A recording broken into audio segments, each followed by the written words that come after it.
Hey you guys, what is up? Welcome back to my channel. I dropped my phone. So yeah, welcome back to my channel.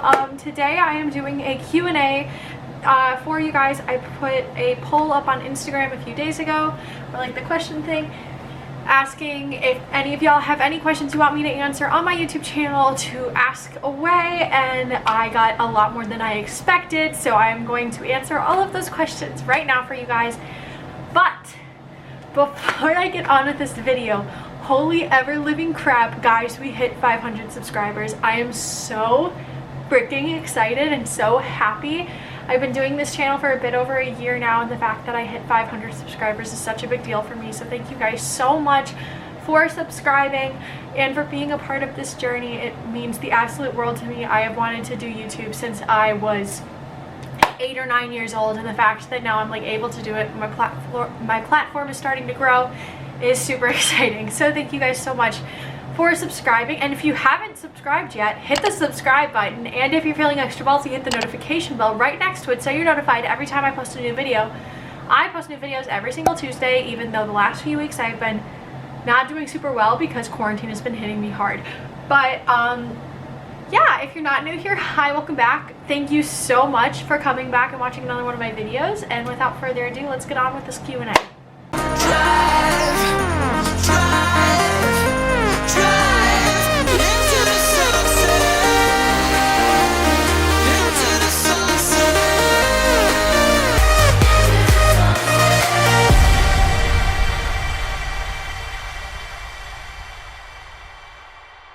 Okay, so as I said, I actually got a lot more than I thought I was, so I'm going to answer all of these questions for you guys. So we'll start off with the first one, which is, if you could only watch one TV show for the rest of your life, what would it be? Probably Grey's Anatomy or Friends, because I feel like I never get bored of either of those shows, so probably those. What is your biggest fear?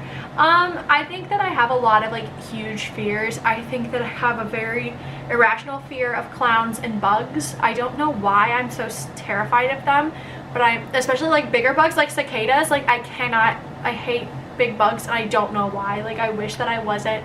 And I love the outdoors, so that's like really weird, but clowns and big bugs, and then being alone. How are you handling the quarantine life? I've been handling it on and off, well and bad, kind of. Like at the beginning I kind of was doing really good because I'm an introvert, so it's like I'm used to holding up in my house. But lately, like with how good the weather is and how like at this time of year I would usually be hanging out with all of my friends, it's been hitting me a lot harder because I haven't been able to like go to the mall and like be with my family and be with my friends. I've been holed up at my house, so that hasn't been super great. So right now I'm having a harder time, but I was doing great at the beginning. What do you dislike about Cu-Boulder? I don't really know. I love CU. I would say probably my biggest dislike about it. I honestly don't know. I really like the campus. I wish that the campus itself was a bit more spread out. Like I feel like everything's kind of like put together into one little area, at least for like the side of the campus I'm always on. So I wish it was a bit more spread out and took up a bit more land, but other than that, like I really like CU, so I don't know. Are the people that attend CU nice or rude? I think everybody has their own definition of nice people and rude people. A lot of the people I've met are very, very sweet people, and they are very, very nice, but I've definitely run into a few people who weren't as nice. Like no matter where you go, there will always be people who have different views than you, who vocalize things that you don't particularly like vocalizing, and it could come off as rude. So I think for everybody it's a bit different how they would see that. So yeah. Thoughts on CU starting in-person classes in the fall? I'm really excited that we get to go back in the fall. I know a lot of schools like out in California are just doing online the entire semester, so I'm very happy that we are going back. I know that our big lectures, you have the option to do it online, and you have to wear a mask to class, I think, and we come home after, like, we're online after Thanksgiving, so for a few weeks we're online again, and I think that they did a good job planning that out. I'm excited to go back. I feel bad for the freshmen who aren't getting like their normal freshman experience, but I'm excited that we at least get to go back. Thoughts on TikTok. So anyone who knows me, I am obsessed with TikTok. Like, I have an addiction. However, lately I've been kind of not going on it as much because of all the negativity and like the cancel culture and how much of it is just hate. I really don't like that. I want to be on platforms and I want to spread positivity, and the fact that TikTok has become a purely like hate-based app on the straight TikTok side, at least, it's like I am slowly kind of backing away from it because I don't like how negative it has become for me. Why did you choose to major in elementary education?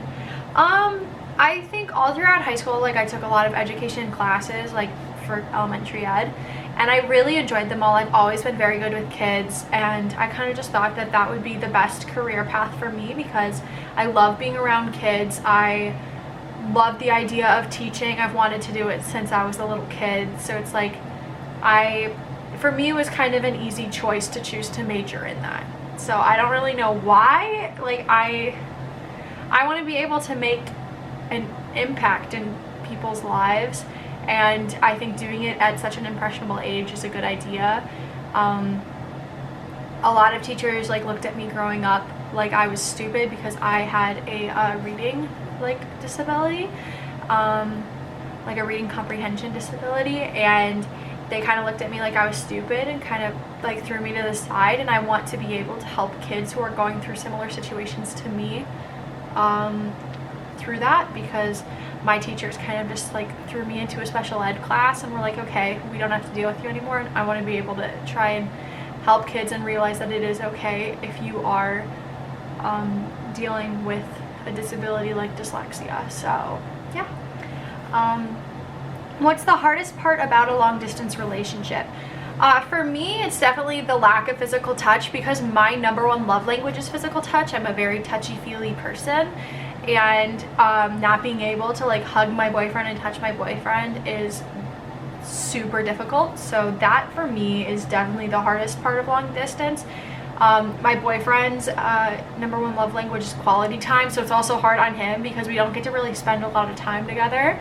So I think both of us are kind of like lacking in our number one places with our relationship. So it's hard, but at the end of the day, it's like my advice to anyone in a long distance relationship is if you love the person, it's worth it, because I'm very much in love with my boyfriend and I will gladly put up with long distance for 3 more years if that means that I get to be with him for forever. So yeah. What is your favorite film and why? I would say probably one of my favorite films of all time. I am a huge Disney nerd, so probably Tangled, because I feel like I could watch that a lot. Any of the Marvel Cinematic Universe movies and any of the Harry Potter movies also, I could watch like without fail and never be bored. So any of those. And why is because like I feel like with movies like Harry Potter and the MCU and Disney movies, like they transport you into a different world that's like, while it's dark at points, it's so fascinating. And for me, it's like as a kid, I always needed that escape. So I think that movies like that give kids and just adults to the option to escape for a few hours into this amazing world that these writers and these actors and directors have created for us is amazing. So I think those movies without fail do it every single time you turn it on. So definitely those movies. Are you close with your family? I think that is one of the most loaded questions on the face of this planet. I think it is a case-by-case situation, and I think that each case is different. I think each family member I have a different relationship with. Like, I'm very close with my immediate family, like my mom, my dad, my brothers. I would say once you slowly start to go to the outer tiers, it's like slowly less and less and less close. I wish I was close with everyone in my family, but it's hard because I am from such a huge family, and I'm from a divorced family too, so it's like I have 4 families because both of my parents have remarried. So it's like it's hard to be close with every single part of your family when you don't see them a lot, especially now that we're all getting older and like moving away and getting married. It's hard to be close with everyone when the family keeps growing, both like like growing in size and growing apart in distance, so it's hard to say that I'm like close with everyone. Next question is something in the past that you regret quitting or dropping out of. I regret not doing as much theater through high school and middle school. No, I did a lot in middle school. Through high school, I regret not performing as much because I really, really loved it. Which kind of is interesting that the reasoning why is in the next question. What would you say was the hardest part of your high school experience? The communities that I was a part of made it really difficult on me. I would say the hardest thing was the fakeness that I experienced, specifically through, I'm going to be blunt, I never see any of these people ever again. The people specifically in the theater community were not very kind to me. They kind of wrote me off from the beginning, from the second they met me, and didn't really want to be my friend. They talked crap about me all the time, and when I got like a part in a play or a part in a musical, like they were like mean about it, and they never celebrated, like they never wanted to like celebrate with me. I was just made fun of a lot, and I think that those kids were just really mean-spirited towards me. So that was probably the hardest part, because theater was like something that I loved doing and I loved acting, and they, like the people in that community, turned me off of it because they were just not nice people. Like, I'm gonna be blunt, like they were not nice to me in any way, shape, or form. Like, and I don't even feel bad saying it, like the people who excelled, other than the handful that were super talented, were ass kissers, and I am not an ass kisser, so they didn't like me because I wasn't willing to kiss ass. So I don't know, that was my hardest part of my high school experience, because the people who I wanted so badly to like me hated me. And then the last question is, how do you cope with your homesickness? I have a really negative coping mechanisms. I stay in my bedroom a lot. Like, I kind of shut down when I start to get really homesick. So I would not say do what I do, because what I do is really bad. But I think for me, it's like, I think I just cope with my homesickness. One of the big ways that I cope with homesickness is counting down the days until I get to come back home. I don't know, it's just like homesickness is really hard, and I don't really know how to cope with it because I've never experienced it before. So I don't really have any coping mechanisms that are healthy, at least, that I could share, I guess. So yeah, that is it with this video. So if you liked it, please give it a big thumbs up. If you haven't already, hit the subscribe button, and if you're feeling extra ballsy, hit the notification bell right next to it so you're notified every time I post a new video. I post new videos every single Tuesday. I will see y'all next week. I love y'all so much. Again, thank you so much for 500 subscribers. I will see you guys soon. Bye.